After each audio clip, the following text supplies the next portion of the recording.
Hi అండి, welcome to our channel Yamuna homely thoughts. ఈరోజు మన వీడియో ఏంటంటే ఎలాంటి కెమికల్స్ యూజ్ చేయకుండా ఇంట్లోనే ఈజీగా కుంకుమ ఎలా చేసుకోవాలనేది ఈ వీడియోలో చూపిస్తున్నానండి. కుంకుమని చాలా ఈజీగా చేసుకోవచ్చండి. అలాగే మన ఇంట్లో ఉన్న వాటితోనే చేసుకోవచ్చు. ఫస్ట్ అయితే ఒక ప్లేట్ తీసుకొని అందులో ఒక 2 టేబుల్ స్పూన్ పసుపు అయితే యాడ్ చేసుకోవాలి. టేబుల్ స్పూన్ పసుపుకి 1 టేబుల్ స్పూన్ బేకింగ్ సోడా అయితే వేసుకోవాలండి.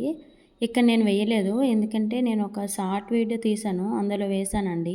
ఫస్ట్ ఫుల్ వీడియో తీయాలి అనుకోలేదు, అందుకనే అలా చేశానండి. 1 టేబుల్ స్పూన్ వేసుకుంటే సరిపోతుంది బేకింగ్ సోడా. ఒక చెక్క నిమ్మరసం కూడా వేసుకోవాలి. కంప్లీట్గా ఒక నిమ్మకాయ అవసరం లేదండి, హాఫ్ వేసుకుంటే సరిపోతుంది. మళ్ళీ ఈ 3 ఐటమ్స్ ఉంటే చాలండి, మన కుంకుమ రెడీ అయిపోతుంది. అవన్నీ వేసుకున్నాక ఒకసారి చేతితో కలుపుతూ ఉండాలి.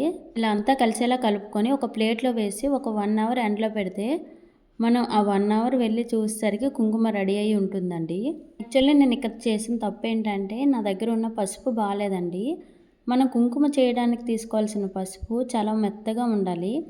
ఇది నేను తీసుకునేది అలా లేదు, అందుకే ఇలా ఉంది. మీరు ఒకవేళ చెయ్యాలి అనుకుంటే చాలా మెత్తగా ఉండే పసుపు తీసుకోండి. ఈ కుంకుమ మాత్రం చాలా ఈజీగా రెడీ అయిపోతుందండి 1 అవర్లో. బేకింగ్ సోడా మీకు ఒకవేళ నచ్చకపోతే కుంకుమ రెడీ అయ్యాక టీ జార్తో చల్లించుకుంటే సరిపోతుందండి. అదంతా పక్కకు వెళ్ళిపోతుంది. ఆ చేతులతో చేసింది మనకి ఎప్పుడైనా హ్యాపీగా అనిపిస్తుంది కదండి. నాకైతే ఈ కుంకుమ చూస్తే చాలా హ్యాపీగా అనిపించింది. మీరు ఎప్పుడైనా ఒకవేళ ట్రై చేసి ఉంటే నాకు కామెంట్ చేయండి.